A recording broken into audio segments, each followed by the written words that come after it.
Olá, meus irmãos. Gostaria de falar um pouco mais sobre o jejum, né? O jejuar é prática normal de um discípulo de Jesus. Essa prática não é muito enfatizada nos nossos dias, né? De modo geral, assim, na igreja, né? Mas é uma disciplina bíblica tão importante quanto orar e contribuir. Ainda bem que a gente está percebendo que está começando a ter mais interesse sobre isso novamente, né? Então, vamos abrir nosso coração para isso. Jejuar no contexto bíblico significa não comer, abster-se de comida. Evitar práticas e atitudes que prejudicam a nossa comunhão com Deus, né? Por exemplo, excesso de telas, falta de atenção ou falta de amor ao próximo em coisas práticas, também pode ser considerado trabalhar com isso, né? Como um jejum. Mas, biblicamente, né, a palavra no hebraico, como no grego, que é traduzida para o português como jejum, significa realmente isso, abster-se de comida. Eu sinto que temos que resgatar essa prática e tê-la como normal durante o ano inteiro. Sugiro então que você pense bastante no assunto, leia os textos que temos enviado e as referências bíblicas, né, sobre o jejum. Conversem em família, com os irmãos da igreja, com o intuito de nos conscientizarmos mais, de nos estimularmos a essa prática tão benéfica em termos espirituais, ainda que também benéfica para a saúde, né, em termos físicos também. Joguei no YouTube hoje mesmo a palavra jejum e, para minha surpresa, tem alguns vídeos, vários vídeos bons a respeito. Inclusive essas próprias mensagens que nós temos mandado ali, Compreendendo o Jejum, de Luciano Subirá, e também tem vídeos do Derek Prince e alguns outros irmãos assim bem conhecidos que nós temos confiança, que é o Douglas Gonçalves, Hernandes Dias Lopes e o Abe Uber. Outros eu não conheço, por isso também não posso recomendar. Mas se você fizer uma pesquisa ali no YouTube, escrever simplesmente a palavra jejum, você vai ver que vai vir esses exemplos e também vai aparecer vários vídeos sobre os benefícios físicos do jejum. Então, isso por si só já seria, né, uma boa motivação, saber que tem benefícios para a nossa saúde, mas nosso olhar é muito mais para os benefícios espirituais que têm valor eterno para nós e para outras pessoas. Na Bíblia a gente vê que Moisés, Davi, Elias, Esther, Esdras, Daniel, Ana, o apóstolo Paulo e o Senhor Jesus, né, praticaram jejum. Então, exemplos bem fortes, bem claros disso, né? E alguns deles ocorreram em situações assim, até bem críticas, né, como Moisés, né? Esther, né, quase a exterminação do povo ali, judeu, né? O apóstolo Paulo também, foi um momento da conversão, foi um momento bem crítico. E o Senhor Jesus ali, né, 40 dias, sendo tentado no deserto, sozinho, certamente isso foi um momento bem difícil e importante na vida dele. Mas nós temos muitas outras referências bíblicas que mostram que o jejum, por milênios, né, tem sido uma prática normal, desde os tempos bíblicos e mesmo nesses 2000 anos da história da igreja, nós temos muitos exemplos e incentivo ao jejum por parte desde os primeiros anos ali, os pais da igreja, até os tempos atuais, né? Existe um livro chamado Didaquê, não é muito volumoso, pode ser encontrado em PDF na internet, é até curioso, interessante. Era uma espécie de um catecismo que foi escrito logo após a Era dos Apóstolos. Então ali tem instruções práticas sobre como deve ser a vida cristã, orientações vários tipos, né? Inclusive sobre o jejum, né? Ele inclusive orienta os cristãos na época sobre jejuar 2 vezes por semana, quarta e sexta, né? Para fazer diferença do que era costume entre os fariseus, eles jejuavam na terça e na quinta, porque eram dias de mercados, assim eles podiam demonstrar para mais pessoas, né, que eles estavam jejuando. E isso, logicamente, foi assim claramente, né, desaprovado pelo Senhor Jesus no Sermão do Monte, capítulo 6,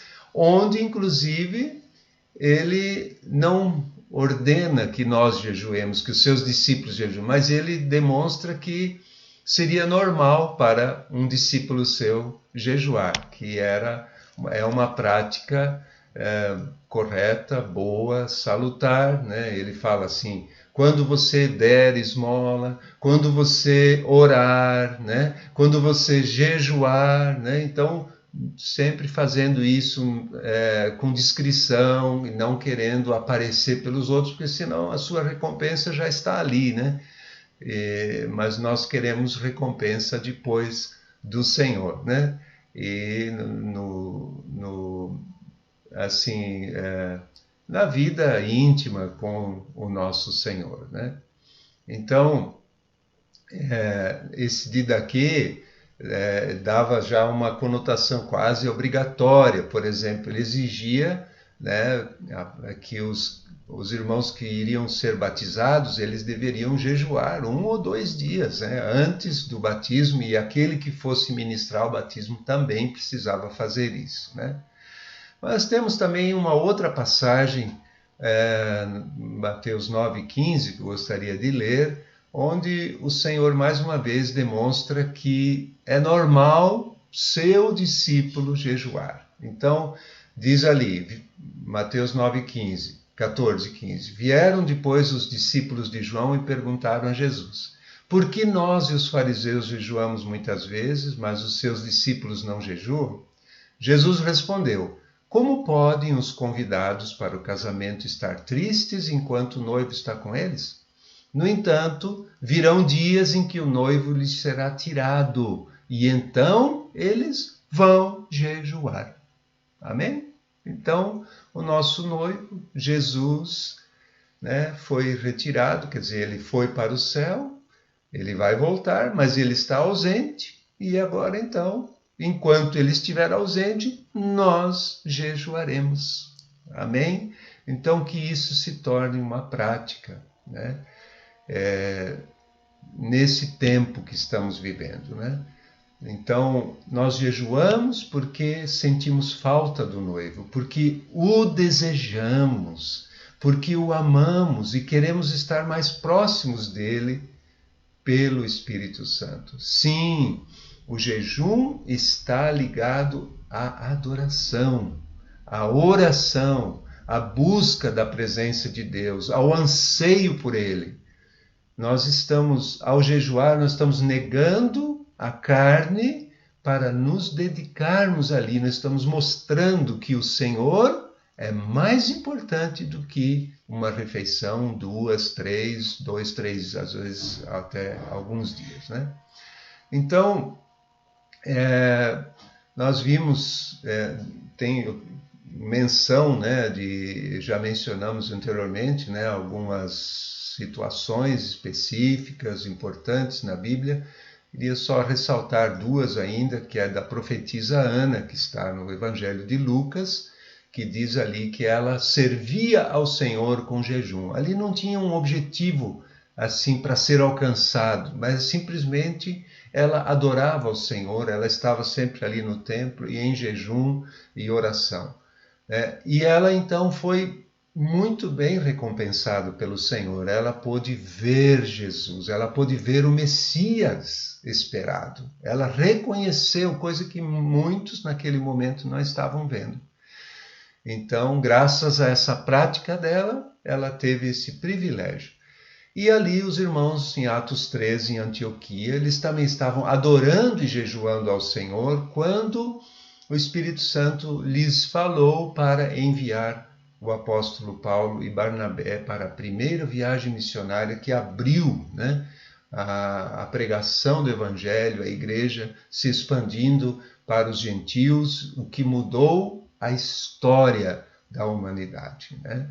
Então, eu coloquei isto, lembrei isso mais uma vez, que a nossa prioridade ao jejuar deve ser o Senhor. Deve ser, primeiramente, buscar ao Senhor, estar aos seus pés, usar aquele tempo ali de jejum para remover as coisas que atrapalham o nosso relacionamento com Ele. Quero citar alguma coisa ainda do livro chamado A Celebração da Disciplina, um livro que já tem há muitos anos e muito recomendo também, porque ele não fala só sobre jejum, fala sobre oração e outras coisas mais importantes para o nosso crescimento espiritual, né? Então, além dessas passagens que a gente mencionou aí, de Ana e de Antioquia, nós temos também esse irmão está reforçando esse princípio que todo e qualquer outro propósito, né, assim como o jejum, deve estar a serviço de Deus, né, como no caso dos irmãos de Antioquia, né, e ele cita também Spurgeon, né, que é do século XIX. Spurgeon dá um testemunho, ele falou assim: nossas temporadas de oração e jejum no tabernáculo, no templo que eles usavam, né, têm sido, na verdade, dias de elevação. Nunca a porta do céu esteve mais aberta, nunca nossos corações estiveram mais próximos da glória central. John Wesley também fala: o jejum deve ser feito em primeiro lugar para o Senhor, com o nosso olhar fixado unicamente nele, que a nossa intenção seja somente esta, de glorificar nosso Pai que está no céu.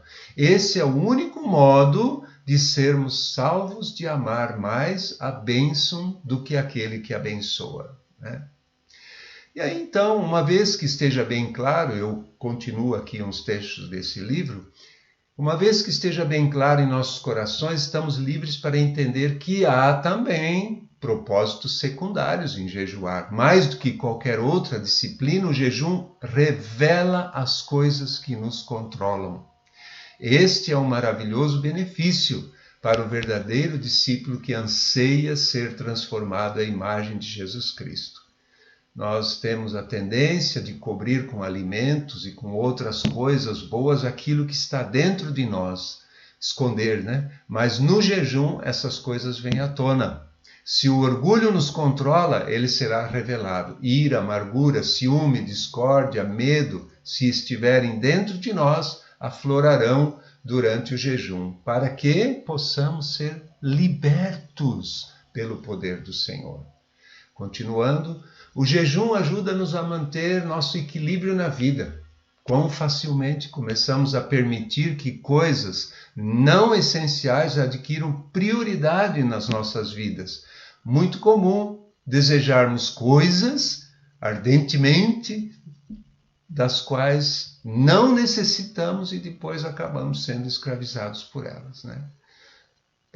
Apóstolo Paulo escreveu: todas as coisas me são lícitas, mas eu não me deixarei dominar por nenhuma delas. Então, o jejum nos ajuda a não sermos dominados por nada, principalmente os alimentos, que hoje em dia existe muito foco nos alimentos, comidas, festas e todas essas coisas. Então, inúmeras pessoas têm testemunhado sobre os benefícios do jejum, tais como o aumento da eficácia na oração intercessória, orientação em tomada de decisões, maior concentração, libertação de vícios e maus hábitos e até bem-estar físico, né?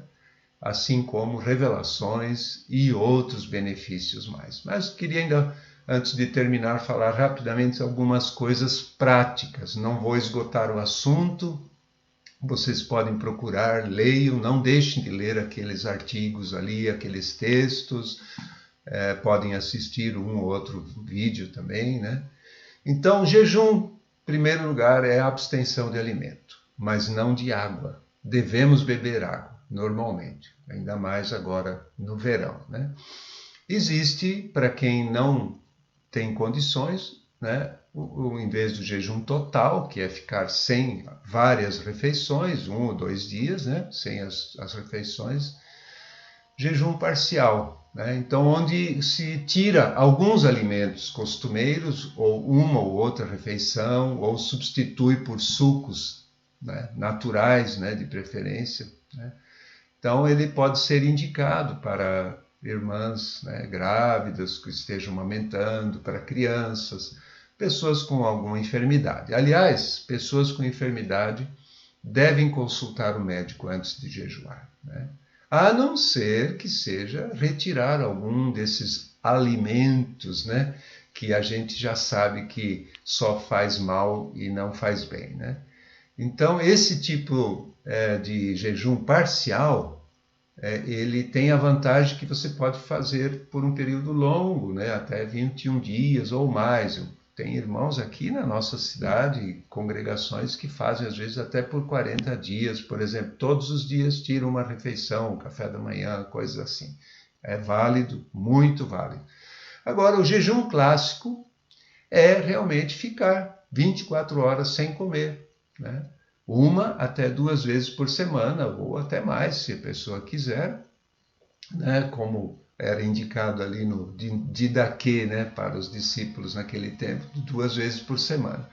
Mas quem não está acostumado, recomenda-se uma progressão. Se, por exemplo, na primeira semana você fica sem 2 refeições, na segunda você fica sem as 3 refeições do dia, e depois talvez mais uma no dia seguinte, e assim, né, gradativamente pode ir aumentando, né? Então, existe muito comum hoje em dia, né, nutricionistas estão recomendando o jejum intermitente, que você você tira uma refeição e fica um tempo maior sem se alimentar, que faz bem para o organismo, né?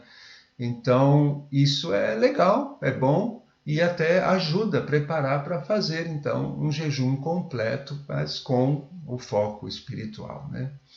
Então, além da ausência de alimentação, não podemos esquecer do jejum de coisas que todos podem fazer, como, por exemplo, né, as telas, diminuir as telas, ficar sem, por exemplo, assistir coisas 1 dia, 2 ou 1 semana, ou esse período de 21 dias, coisas aí que não levam a nada, por exemplo, só entretenimento, né? E outras coisas, como o pastor Jamei fala no seu texto, né, que é um verdadeiro raio-x para a nossa vida espiritual. Em resumo, o jejum faz parte da vida do discípulo de Jesus e é a grande bênção que nos auxilia em nossa devoção ao Senhor, que nos aproxima dele e por isso mesmo nos torna mais livres, mais santos, mais cheios do Espírito Santo, mais frutíferos, mais úteis nas mãos do Senhor, mais preparados para o que vem nesse tempo que antecede a volta de nosso Senhor. Que o Espírito Santo nos dirija a crescer na prática, né, do dar, da oração e do jejum, para que individualmente, como família e como congregação, alcancemos o propósito das nossas vidas, nos tornando mais parecidos com Jesus e nos preparando para a sua volta gloriosa. Amém? Que ninguém da congregação fique de fora nesses 21 dias, que todos, dentro de suas possibilidades, entrem nesse clima de jejum e que esse tempo também sirva como aprendizado e motivação para que se torne parte constante de nossas vidas ao longo do ano, né? Então, mais uma vez, não deixe de ler aqueles textos, leia, estude, ore, leia as referências bíblicas também sobre o assunto, siga a voz do Espírito Santo. E eu quero terminar com o versículo de 2 Tessalonicenses 3:5. Diz o seguinte: que o Senhor conduza o coração de vocês ao amor de Deus e à perseverança de Cristo. Deus te abençoe.